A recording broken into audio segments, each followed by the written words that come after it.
You're gonna start standing at Shizen, which is a natural posture. When he punches at you, the block is actually a strike. Where you scrape down on his arm, it hits the nerve and it loosens his fingers up if he has anything in his fingers. From there, you swing forward with both your foot, knee, and hand in Kiten-ken towards his knee, and your hand goes towards the sternum. Once it hits the sternum, it pushes upward and lifts him off the ground a little bit, and then drives him straight back into the ground. This is so I can control his spine.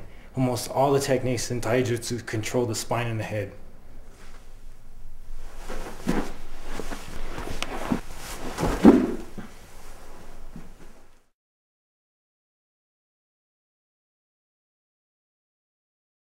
Okay, Kiten-ken is the hand posture we use when we're doing Chino Kata.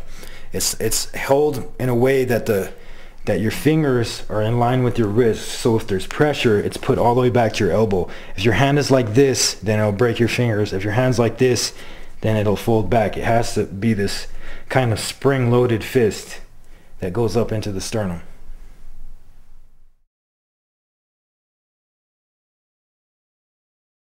When a person practices Chino Kata by themselves, the hand posture is different.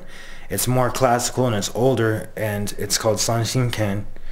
And it's basically made, you held a throwing spike or a blade of some sort and kept it hidden and put it up into the sternum of your opponent.